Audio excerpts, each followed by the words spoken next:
नमस्कार दोस्तों, इस वीडियो में हम सीखेंगे कंक्रीट मिक्स की डिज़ाइन करना। ठीक है, सो लेट्स स्टार्ट। तो कंक्रीट मिक्स की अगर डिज़ाइन करनी है आपको, तो आपको कुछ चीज़ें पता होनी चाहिए पहले, जो कि IS 10262 2019 में पेज नंबर 1 पे दी गई हैं। तो लेट्स स्टार्ट। तो जो चीज़ें आपको पता होनी चाहिए वो हैं data for mix proportion. First है ग्रेड डेजिग्नेशन, यानी आपको कितने ग्रेड का कंक्रीट डिज़ाइन करना है। सपोज M30 करना है, M35 करना है, M40 करना है, तो वो पता होना चाहिए। सेकंड है टाइप ऑफ सीमेंट कौन सा यूज़ करोगे आप, और ग्रेड ऑफ सीमेंट कौन सा होगा। जैसे PPC यूज़ करोगे, OPC यूज़ करोगे, रैपिड हार्डनिंग सीमेंट यूज़ करोगे, या सल्फेट रेजिस्टेंट सीमेंट यूज़ करोगे, कौन सा टाइप का सीमेंट यूज़ करोगे, उसका ग्रेड क्या होगा, 43 होगा या 53 होगा, क्योंकि 33 का भी यूज़ नहीं होता। तो थर्ड नंबर पे है maximum nominal size of aggregate, यानी आप जो maximum size of aggregate use करोगे वो कौन सा होगा, 10 mm, 12 mm या 20 mm, ये चीज़। फिर चौथे नंबर पे है मिनिमम सीमेंट या फिर सीमेंटीशियस मटेरियल्स का कंटेंट। मिनिमम सीमेंट कंटेंट पता होना चाहिए, और मैक्सिमम वाटर सीमेंट रेशियो जो होता है वो पता होना चाहिए। ठीक है, इसके साथ ही एक्सपोजर कंडीशन पता होनी चाहिए। अगर ये चीज़ पता नहीं है तो एक्सपोजर कंडीशन पता होनी चाहिए, जो कि IS 456 2000 के टेबल नंबर 3 में है। ठीक है, फिर ई पे आता है वर्केबिलिटी पता होनी चाहिए, कि वर्केबिलिटी क्या आपको चाहिए, कितने टाइम तक आप उसको वर्केबल रहे कंक्रीट ऐसा चाहते हो, वो पता होना चाहिए। ट्रांसपोर्टेशन टाइम पता होना चाहिए, मेथड ऑफ प्लेसिंग पता होना चाहिए, कि मैनुअली प्लेस करोगे या फिर RMC के थ्रू आप करवाओगे या किसी भी, है ना। फिर इसके बाद है डिग्री ऑफ साइट कंट्रोल, यानी साइट पर जो कंट्रोल हो रहा है, जो सुपरवाइजिंग हो रही है, जो वो वर्कमैनशिप है, वो किस तरह की है, गुड है, फेयर है कि पुअर है, इस तरह से पता होना चाहिए, क्योंकि उसके हिसाब से ही हम लोग स्टैंडर्ड डिविएशन ले सकते हैं। इसके बाद है type of coarse aggregate. Coarse aggregate किस तरह का यूज़ कर रहे हो आप, एंगुलर यूज़ कर रहे हो, यानी जिसके शार्प एजेस हैं, या फिर सब एंगुलर यूज़ कर रहे हो, जो थोड़ा सा सर्कुलर टाइप का, या फिर एकदम ही सर्कुलर वाला यूज़ कर रहे हो। तो ये सारी चीज़ें पता होनी चाहिए।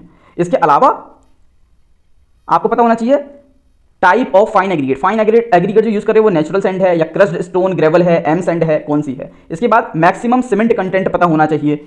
फिर इसके बाद वेदर केमिकल एडमिक्सचर यूज़ कर रहे हो या फिर मिनरल एडमिक्सचर यूज़ कर रहे हो, ठीक है, किस टाइप का यूज़ कर रहे हो वो पता होना चाहिए, उसके बारे में इन्फॉर्मेशन होनी चाहिए आपके पास। और कोई भी अदर चीज़ जो आप कंक्रीट में डाल रहे हो वो आपको पता होनी चाहिए। जो भी आप इनपुट दे रहे हो कंक्रीट के अंदर, वो सारे आपको पता होने चाहिए, उनके बारे में प्रॉपर इन्फॉर्मेशन होनी चाहिए।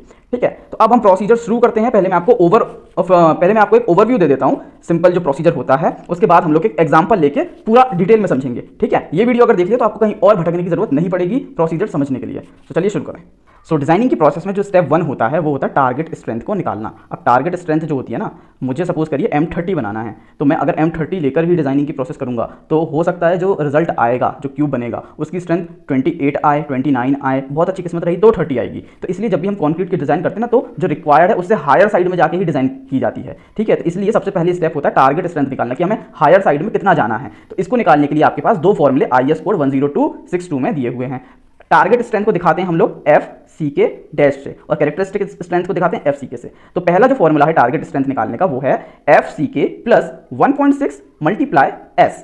ठीक है, FCK प्लस 1.6 इंटू S। अब ये जो S है ना, ये होता है स्टैंडर्ड डिविएशन। जो आप कई सारा साइट पे अगर क्यूब्स बनाओगे, पूरा जो रूल वाइज प्रोसीजर है वो करोगे, फिर इनकी मीन स्ट्रेंथ से इनका डिवीजन देखोगे, तब जाके स्टैंडर्ड डिवीएशन कहीं निकाल के ला पाओगे आप। अगर आप साइट पे एक्सपेरिमेंट नहीं करते हो तो IS कोड में टेबल नंबर 2 जो है उसमें अज्यूम्ड स्टैंडर्ड डिविएशन दिए हुए हैं, आप उनका यूज करके वैल्यू पुटअप करके अपना काम चला सकते हो। ठीक है, तो एक तरीका ये हो गया। दूसरा जो फॉर्मूला है टारगेट स्ट्रेंथ निकालने का वो है FCK प्लस X। अब ये जो X है ये एक फैक्टर है जो कि IS कोड 10262 की टेबल नंबर 1 में दिया हुआ है ग्रेड ऑफ कंक्रीट के हिसाब से। तो उसकी वैल्यू भी आप वहां से उठा के इस फॉर्मूले में पुटअप कर सकते हो। ठीक है, पुटअप कर लेने के बाद आपके पास दो टारगेट स्ट्रेंथ निकल के आएंगी, एक इस फॉर्मूले से, एक इस वाले से। अब दोनों में से देखना हायर वन कौन सा है, जो ज्यादा होगा उसको आप अपनी टारगेट स्ट्रेंथ मान के चलोगे। ठीक है, इसके बाद सेकंड स्टेप आता है मिक्स प्रोपोर्शन। अब मिक्स प्रोपोर्शन में आप जो भी इंपॉर्टेंट एलिमेंट्स है ना डिजाइनिंग के, वो सारे आप निकालोगे एक एक करके। तो पहला जो है वो है WC रेशो, जो हम पहले की वीडियो में भी डिस्कस कर चुके हैं, वाटर सीमेंट रेशो।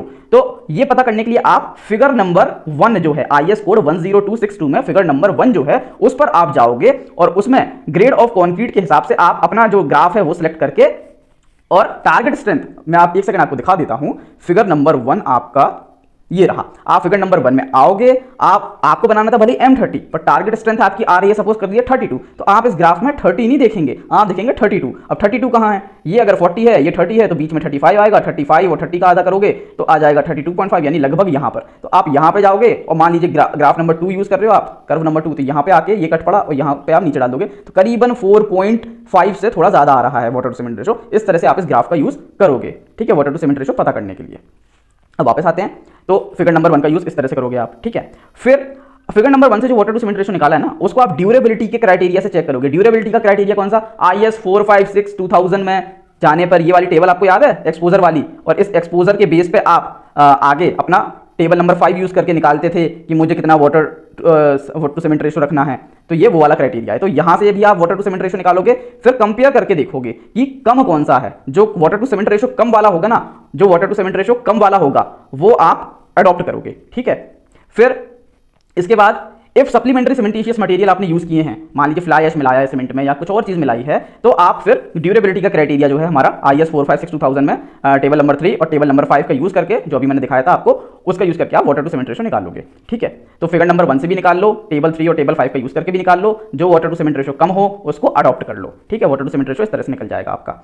फिर इसके बाद क्या निकालेंगे हम, एयर कंटेंट। अब एयर कंटेंट के लिए आपको जाना है IS कोड 10262 की टेबल नंबर 3 में। टेबल नंबर 3 में आप जाओगे, टेबल नंबर 3 ये टेबल नंबर 3 ये रहा। टेबल नंबर 3 में आप जाओगे तो यहां पर आपको एग्रीगेट का जो साइज है आपका, नॉमिनल मैक्सिमम साइज, जैसे हम लोग मान लो 20 mm मैक्सिमम साइज यूज कर रहे हैं, तो इसके लिए कितना दिया है IS कोड में, entrapped air percentage of volume of concrete 1%, यानी 1% किसका, वॉल्यूम ऑफ कंक्रीट का। तो यहां से आपको एयर कंटेंट पता चल जाएगा। इसके बाद आप क्या निकालोगे, एयर कंटेंट आपने निकाल लिया। नेक्स्ट है वाटर कंटेंट। अब वाटर कंटेंट निकालने के लिए आप क्या करोगे, टेबल नंबर 4 यूज करोगे IS कोड 10262 की। IS कोड 10262 में आए टेबल नंबर 4, टेबल नंबर 4 ये रहा। टेबल नंबर 4 में आप जाओगे, आपको इस तरह से दिखेगा। अब यहां पर आप देखोगे maximum nominal size of aggregate 20 mm मान लो यूज कर रहे हैं हम लोग। 20 mm के लिए यहां कितना दिया है, 186 kg पर m³ दे रखा है पानी का कंटेंट। पर ये जो पानी का कंटेंट है ये 50 mm स्लंप के लिए है, 50 mm स्लंप के लिए है। पर हम लोग मान लो सपोज करिए 120 mm स्लंप ले रहे हैं साइड पे, ठीक है। तो हम देखेंगे कि हमारा स्लंप इस स्लंप से कितना ज्यादा है। कितना ज्यादा है,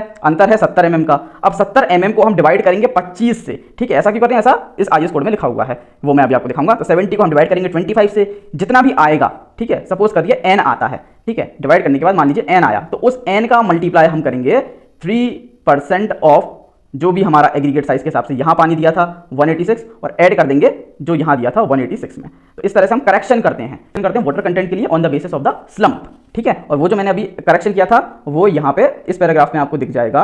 and for the required desired workability other than 50 mm slump, the required water content may be increased or decreased by 3% for each increase और डिक्रीज ऑफ 25 mm स्लंप। इसलिए 25 mm से हमने जो डिफरेंस आ रहा था उसको डिवाइड किया था, और मैंने आपको बता दिया किस तरह से करेक्शन कर सकते हैं हम लोग। आगे भी मैं आपको दिखाऊंगा जब हम एग्जांपल लेंगे।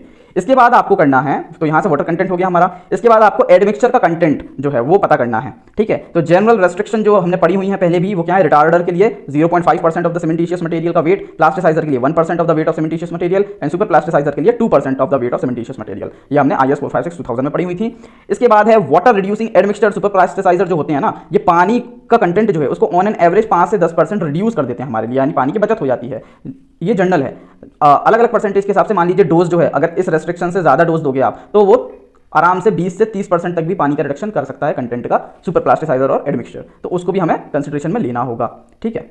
इसके बाद जो अगला स्टेप होगा वो होगा estimation of the coarse aggregate. Approx value इसकी आपको table number 5 of IS code 10262 से मिलेगी। टेबल नंबर 5 आपकी ये रही। इसमें आप आओगे, इसमें आपका जो इंजीनियर इंचार्ज है, आप उनसे पूछोगे कि हमें कौन सा ग्रेडिंग जोन लेना है। तो सपोज करिए उन्होंने बोल दिया कि जोन 2 लेना है, तो जोन 2 में आ गए। Maximum size of aggregate 20 mm देखा, तो कितनी वैल्यू दी है यहाँ, 0.62 दी हुई है। अब ये जो 0.62 दी हुई है ना, ये दी हुई है वाटर टू सीमेंट रेशो 0.5 के लिए, बट हमारा तो वाटर टू सीमेंट रेशो कुछ और हो सकता है। तो वो जो कुछ और है ना, उसके लिए हमें करेक्शन करना पड़ता है इसमें, वो मैं आपको एग्जांपल समझाते हुए दिखा दूंगा। तो अभी जो मैंने आपको करेक्शन के बारे में बताया ना, वो इस तरह से किया जाता है कि अगर मान लीजिए हमारा जो वाटर टू सीमेंट रेशियो है वो 0.5 से हायर साइड में है, ठीक है। तो हम क्या करेंगे, फॉर एवरी 0.05 इंक्रीज के लिए हम डिक्रीज करेंगे वॉल्यूम ऑफ कोर्स एग्रीगेट का प्रोपोर्शन एट द रेट 0.01, ठीक है। और अगर हमारा water to cement ratio lower side में है 0.5 से, तो हम प्रोपोर्शन जो है कोर्स एग्रीगेट वॉल्यूम का वो हम इंक्रीज करेंगे by eight the rate of 0.01 for every 0.05 decrease के लिए, ठीक है। वो अभी मैं एग्जांपल देते हुए आपको समझा दूंगा, लोड मत लीजिए। इसके बाद जो अगला स्टेप आएगा ना, और जो ग्रेडिंग है आपको कौन सी लेनी है उसको और डिटेल में अगर समझना है तो आप IS कोड 383 की टेबल नंबर 7 में रेफर कर सकते हो, ठीक है। इसके बाद नेक्स्ट स्टेप होगा estimation of fine and coarse aggregate. अब इसे निकालने के लिए आप क्या करोगे, mass of cement divide by उसकी स्पेसिफिक ग्रेविटी इनटू 1000 करके उसका वॉल्यूम निकालोगे। फिर mass of water divide by उसकी स्पेसिफिक ग्रेविटी इनटू 1000 करके पानी का वॉल्यूम निकालोगे। फिर mass of admixture divide by उसका स्पेसिफिक ग्रेविटी इनटू 1000 करके उसका वॉल्यूम निकालोगे। तो आपके पास किसका वॉल्यूम आ गया, आपके पास वॉल्यूम आ गया सीमेंट का, पानी का और एडमिक्सचर का। इन तीनों को ऐड करके आप टोटल जो आपने वॉल्यूम माना है 1, उसमें से घटा दोगे।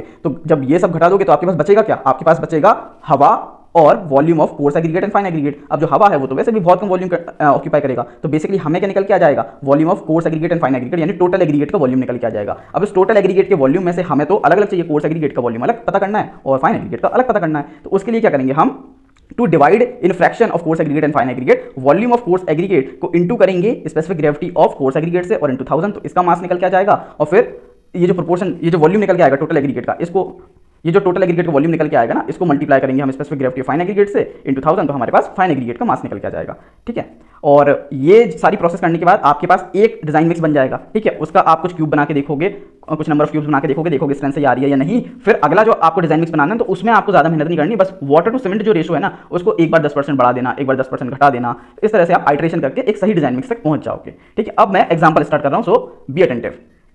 जो एग्जांपल मैं ले रहा हूं उसमें हम सपोज करें कि हम डिजाइन करें M35 ग्रेड का कॉन्क्रीट सीमेंट, हम यूज करें पीपीसी यानी पोज़ोलाना पोर्टलैंड सीमेंट, और मिनिमम सीमेंटिशियस जो कंटेंट हमारे एसओक्यूआर में है, या जो हमारे इंजीनियर इंचार्ज ने हमें बोला है कि जो मिनिमम आपको सीमेंट का कंटेंट रखना है वो है 350 kg पर एम क्यूब। मैक्सिमम साइज जो एग्रीगेट हमें बताया गया है वो है 20 mm। स्लंप जो हमें अलाउंस दिया गया है वो 100 mm तक का हम रख सकते हैं। सुपर प्लास्टिसाइजर का जो परसेंटेज है वो हमारे एसओक्यूआर में मान लीजिए या ईआईसी ने हमें बोला है कि 1% रखना है। एड मिक्सचर जो कोरोजन इनहिबिशन के लिए है उसका परसेंटेज 0.3% रखना है बाय वेट ऑफ सीमेंट। ठीक है, इसके बाद हमने इंजीनियर इंचार्ज या फिर इंटरनेट की हेल्प या फिर जो आसपास लैब मौजूद है उनसे हमने कुछ डेटा इकट्ठा किया। क्या डेटा इकट्ठा किया, specific gravity of different material जो हम यूज करेंगे। जैसे हम जो पीपीसी सीमेंट यूज कर रहे हैं उसकी स्पेसिफिक ग्रेविटी हमने पता की 2.84 है। कोर्स एग्रीगेट जो हमारे हम जो यूज कर रहे हैं उसकी स्पेसिफिक ग्रेविटी 2.57 है। जो 10 mm का एग्रीगेट हम यूज कर रहे हैं उसकी स्पेसिफिक ग्रेविटी 2.58 है। जो सुपर प्लास्टिसाइजर हम लोग यूज कर रहे हैं उसकी स्पेसिफिक ग्रेविटी 1.18 है। जो कोरोजन इनहिबिटर हम यूज कर रहे हैं उसकी स्पेसिफिक ग्रेविटी 1.08 है। और जो फाइन एग्रीगेट हम लोग यूज कर रहे हैं उसकी स्पेसिफिक ग्रेविटी 2.6 है।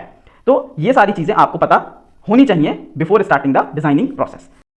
सो अब हम स्टार्ट करते हैं हमारा एग्जांपल, बी अटेंटिव। तो फर्स्ट स्टेप क्या होता है, फर्स्ट स्टेप होता है टारगेट स्ट्रेंथ निकालना। तो एफ सी के इक्वल टू, मैंने फर्स्ट फॉर्मूला बताया था आपको, एफ सी के प्लस 1.65 इंटू एस। अब इसमें जो एस है हमारे पास तो कोई प्री एग्जिस्टिंग डेटा है नहीं, तो हम जाएंगे IS 10262 में और टेबल नंबर 2 में आए अज्यूम्ड स्टैंडर्ड डिवीएशन वाली टेबल में हमने हमारा ग्रेड देखा M35। M35 के लिए कौन सा स्टैंडर्ड डिवीएशन दिया हुआ है, अज्यूम्ड 5। तो हम लोग ये 5 उठाकर फॉर्मूले में रख देंगे। हमने रखा तो हमारी वैल्यू आ गई 43.25। तो ये हमारी पहली टारगेट स्ट्रेंथ आ गई। सेकंड जो फॉर्मूला है एफ सी के प्लस एक्स, तो अब हम IS 10262 की टेबल नंबर 1 में आए जिसमें एक्स की वैल्यू दी हुई है ग्रेड के हिसाब से। M35 के लिए 6.5 दी गई है वैल्यू, 6.5 वैल्यू दी गई है। तो हमने ये वैल्यू उठा के हमारे फॉर्मूले में पुटअप कर दी। तो दूसरी जो हमारी टारगेट स्ट्रेंथ निकल के आई है वो आ गई है 41.5। अब मैंने क्या बताया था, दोनों फॉर्मूले में से जो भी हायर होगी उसको हम हमारी टारगेट स्ट्रेंथ मानेंगे। तो हायर कौन सा है, हायर है 43.25। तो हमारी टारगेट स्ट्रेंथ हो गई 43.25 न्यूटन पर mm स्क्वायर। अब इसके बेस पर ही हम आगे की डिजाइनिंग बढ़ाएंगे। ठीक है, सेकंड नंबर पे क्या निकालना है हमें, एयर कंटेंट। हमें निकालना है एयर कंटेंट। तो इसके लिए हम लोग कहाँ पर जाएंगे, टेबल 3 जाएंगे 10262 की। तो 10262 की टेबल नंबर 3 में हम लोग आए।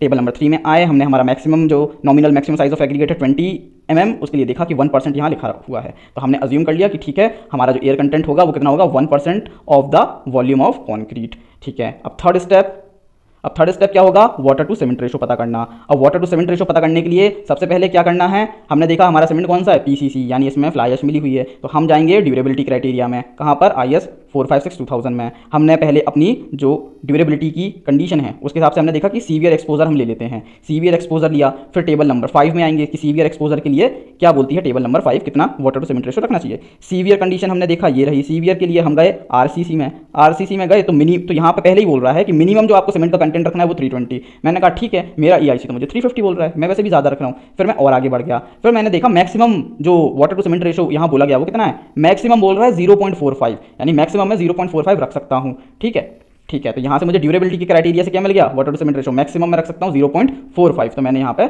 0.45 लिख लिया। अब फिगर नंबर 1 पे आता हूँ मैं, ऑफ IS 10262 के फिगर नंबर 1 पे मैं आता हूँ, तो मुझे ये फिगर मिलता है। अब मैंने देखा मेरी टारगेट स्ट्रेंथ कितनी आ रही थी, क्योंकि भले ही मैं M35 डिजाइन कर रहा हूं, पर मैं यहाँ क्या देखूंगा, अब मैं इस यहाँ पर देखूंगा टारगेट स्ट्रेंथ मेरी। टारगेट स्ट्रेंथ थी मेरी 43.25, तो मैं यहाँ पर 43.25 पर फोकस करूंगा। 43.25, 45 यहाँ होगा 50 और 40 के बीच में, और 45 और 40 के बीच में क्या आ जाएगा 42.5, तो 43.5 हल्का सा ऊपर होगा उसके। ठीक है, और पीसीसी के लिए हमें कौन सा यूज करना है, देखो अगर हमारी टारगेट स्ट्रेंथ 43 से 53 के बीच में है तो हमें यूज करना है कर्व नंबर 2। कर्व नंबर 2 कौन सा है, कर्व नंबर 2 ये बीच वाला है। तो ठीक है, मेरा 43.25 यहाँ रहा था, इसके में सीधे में आया, कर्व यहाँ कट हुआ और यहाँ पे इसका परपेंडिकुलर गिरा। अगर ये 0.35 है, ये 0.4 है, तो यानी मेरा यहाँ पर आया है अप्रॉक्स 0.375 में मान लेता हूँ। तो मैंने यहाँ पे 0.375 माना, तो मैंने आकर वो लिख दिया, मेरा water to cement ratio 0.375 figure number 1 से आ रहा है। अब जो वाटर टू सीमेंट रेशो है इसमें जो ड्यूरेबिलिटी के क्राइटेरिया से आया है और जो फिगर नंबर 1 से आया है, इन दोनों में से जो भी लोअर होगा वो हम लोग अडॉप्ट करेंगे। तो लोअर कौन सा है? 0.375 वाला।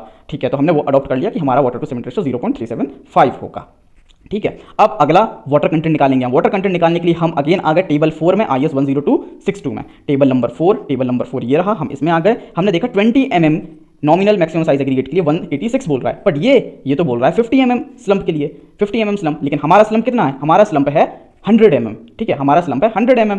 तो हम लोग क्या करेंगे? हम लोग करेक्शन करेंगे। करेक्शन कैसे करेंगे कि हम देखेंगे हमारा स्लंप जो है 100 mm, उसमें से 50 mm घटा दो, क्योंकि वो तो टेबल में दे ही रखा है। बचा कितना? 50। अब ये जो 50, ये जो डिफरेंस है ना, इसको डिवाइड मारो आप 25 से। कितनी बार में जाएगा? 2 बार में, यानी 2 हमारा फैक्टर आ गया। ठीक है, अब क्या करोगे आप?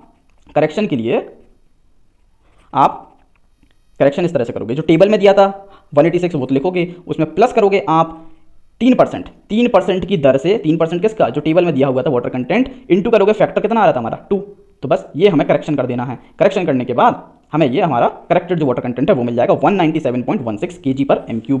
ठीक है, अब ये तो हो गया, ये तो टेबल से निकल आया। Since using super plasticizer 1% for trial taking reduction of water content as 23%। अब जो IS कोड है ना, वो खुद ये कहता है एक एग्जांपल में कि अगर 1% सुपर प्लास्टिसाइजर आप यूज कर रहे हो तो वो 23% तक वाटर का कंटेंट जो है वो कम करवा देगा। तो भले ही हमारा 197 आया है, बट चूंकि हमने हमारे कॉन्क्रीट में सुपर प्लास्टिसाइजर यूज कर रहे हैं 1%, तो इसलिए हम उस एग्जाम्पल का रेफरेंस लेके 23% का रिडक्शन कर देते हैं अपने वाटर कंटेंट में। तो हमने 23% का रिडक्शन कर दिया, तो कितना हो गया? 151.8132, अप्रॉक्सिमेटली 152 kg। तो 1 मीटर क्यूब में हमारा पानी का कंटेंट कितना आया? 152 kg। ठीक है, अब अगला स्टेप क्या है? अगला स्टेप है सीमेंट कंटेंट पता लगाना। अब सीमेंट कंटेंट पता लगाने के लिए हमने क्या किया? हमारा वाटर टू सीमेंट रेशो कितना आ रहा था? 0.375। अब वाटर टू सीमेंट रेशो 0.375 ये हमें पता है। ठीक है, और मुझे सीमेंट की जो क्वांटिटी है वो पता करनी है। वाटर मैंने अभी निकाल लिया है 152। तो मैं क्या करूंगा? वाटर कंटेंट को डिवाइड मार दूंगा वाटर टू सीमेंट रेशो से, तो किसकी वैल्यू निकल के आ जाएगी? सी की, सीमेंट कंटेंट की। तो बस वही प्रोसीजर यहाँ हम लोग करेंगे और हमारा सीमेंट कंटेंट जो है वो निकल के आ जाएगा, और जो कि आ रहा है हमारा 405.33। तो 405.33 को मैं अप्रॉक्स ले लेता हूँ 405, और मेरे EIC ने मुझे क्या बोला था कि मिनिमम तुम्हें सीमेंट रखना है 350 kg/m³। मेरा तो उससे ज़्यादा आ रहा है, यानी ओके है। तो यहाँ तक की प्रोसीजर हो चुकी। अब आगे बढ़ते हैं। आगे हम बढ़ेंगे proportion of volume of coarse aggregate and fine aggregate, यानी टोटल एग्रीगेट का जो निकालते थे ना हम लोग वॉल्यूम का प्रोपोर्शन, वो निकालना है हमें। इसके लिए आप जाओगे टेबल नंबर 5 में, टेबल नंबर 5 ऑफ IS 10262। तो टेबल नंबर 5 हमारी ये रही। टेबल नंबर 5 में आए nominal maximum size of aggregate 20 mm। यहाँ पर हमने देखा हमारे EIC ने बोला था जोन 2 लेना ग्रेडेशन का, तो हम लोग यहाँ पर आए 0.62 वैल्यू दी है। अब ये जो 0.62 वैल्यू दी है ये तो 0.5 जो है वाटर कंटेंट उसके लिए है, बट हमारा वाटर कंटेंट तो 0.375 है, यानी अब हमें यहाँ करेक्शन करना पड़ेगा। तो करेक्शन कैसे करोगे आप? करेक्शन करने के लिए आप देखोगे कि डिफरेंस इन वाटर कंटेंट कितना है। डिफरेंस कितना आ रहा है? 0.5 माइनस करोगे 0.375 जो हमारा है, इक्वल टू डिफरेंस आ गया है 0.125। अब देखो 0.5 और हमारा है 0.375, यानी हमारा कम है ना, हमारा कम है। तो अब इस कंटेंट को, टोटल एग्रीगेट के कंटेंट को हमें इंक्रीज करना पड़ेगा। जो भी टेबल में दिया है ना, वाटर टू सीमेंट रेशो कम है तो टोटल एग्रीगेट का जो प्रोपोर्शन है वो इंक्रीज होगा, करेक्शन जो होगा वो इंक्रीज होगा। और अगर हमारा वाटर टू सीमेंट रेशो 0.5 से ज्यादा होता तो जो टेबल में प्रोपोर्शन दिया ना उसको हम कम करते। यहाँ उल्टा चल रहा है। ठीक है, तो हम क्या करेक्शन करेंगे? डिफरेंस कितना आया? 0.125। तो 0.125 को 0.05 से हम डिवाइड करेंगे। कितना फैक्टर आ रहा है? 2.5। अब इस 2.5 को मल्टीप्लाई कर दो 0.01 से, और हमें क्या करना है? हमारा वाटर टू सीमेंट रेशो कम था, तो यानी वो जो टेबल में प्रोपोर्शन है वो बढ़ेगा। तो अब हमें बढ़ाना है, तो जो टेबल में दिया था वो लेंगे, प्लस कर देंगे जो हमारा करेक्शन करके आ रहा है। तो हमारा जो टोटल एग्रीगेट का प्रोपोर्शन हो गया वो कितना हो गया? 0.645। ठीक है, 0.645 ये क्या हो गया? हमारा टोटल जो कोर्स एग्रीगेट का प्रोपोर्शन है वो। ठीक है, अब कोर्स एग्रीगेट का प्रोपोर्शन अगर 0.645 है, टोटल जो प्रोपोर्शन है वो 1 है, तो 1 में से मैं कोर्स एग्रीगेट का प्रोपोर्शन घटा दूंगा तो मुझे क्या मिल जाएगा? फाइन एग्रीगेट का प्रोपोर्शन मिल जाएगा ना। तो बस वही किया, वॉल्यूम ऑफ फाइन एग्रीगेट वो निकालने के लिए प्रोपोर्शन मैंने क्या किया? 1 में से कोर्स एग्रीगेट का जो प्रोपोर्शन है वो माइनस कर दिया। तो फाइन एग्रीगेट का प्रोपोर्शन कितना आ रहा है? 0.355। ठीक है, तो यहाँ तक की प्रोसीजर हो गई। अब इसके बाद हम क्या करेंगे? मिक्स कैलकुलेशन निकालेंगे, यानी मिक्स के लिए जो अलग अलग चीज़ें हमें पर्टिकुलर पता होनी चाहिए वो निकालेंगे। तो यहाँ देखिए, टोटल जो हमारा वॉल्यूम है वो मैं 1 m³ के लिए निकाल रहा हूं, सो दैट हमारा जितना भी m³ होगा हम सीधे मल्टीप्लाई कर देंगे। तो 1 m³ के लिए हम लोग अभी फाइंड आउट करेंगे चीजें। ठीक है, वॉल्यूम ऑफ एंट्रैप्ड एयर। अब एंट्रैप्ड एयर हमने निकाला था ना शुरू में 1% of the volume of the concrete. तो वॉल्यूम ऑफ द कंक्रीट अगर 1 m³ है तो एंट्रैप्ड एयर का वॉल्यूम कितना हो जाएगा? 1% ऑफ द 1 m³, तो 0.01 m³। तो ये हमारा एयर का कंटेंट आ गया। ठीक है, एयर का कंटेंट आ गया। इसके बाद हम लोग अगला जाएंगे वॉल्यूम ऑफ सीमेंट निकालने के लिए। तो वॉल्यूम ऑफ सीमेंट निकालने के लिए क्या करोगे? Mass of cement divide by specific gravity of cement into 1000। ये करने से आपको निकल के आ जाएगा volume of cement for 1 m³ of concrete. ठीक है, यहाँ हमने किया मास ऑफ सीमेंट कितना ले रहे थे हम लोग? 405 kg/m³ डिवाइड किया स्पेसिफिक ग्रेविटी कितनी थी हमारे सीमेंट की?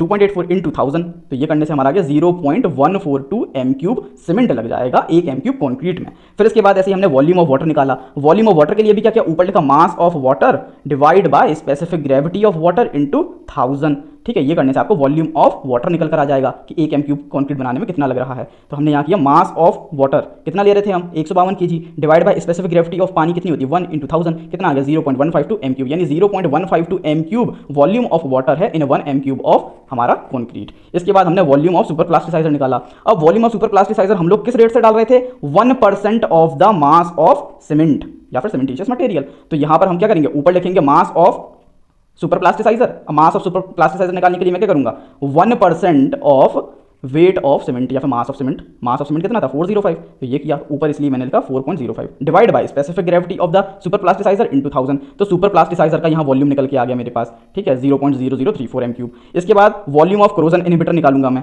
उसका रेट क्या था, उसका रेट था 0.3% of mass of cementitious material. तो वही करूंगा मैं, अब ऊपर क्या लिखूंगा, मास ऑफ कोरोजन इनहिबिटर वो कितना होगा 0.3% of the mass of cement या सीमेंटिशियस मटेरियल डिवाइड बाय उसकी स्पेसिफिक ग्रेविटी इनटू 1000। तो मेरे पास उसका वॉल्यूम निकल के आ गया 1 एम क्यूब ऑफ कॉन्क्रीट में 0.001125 एम क्यूब।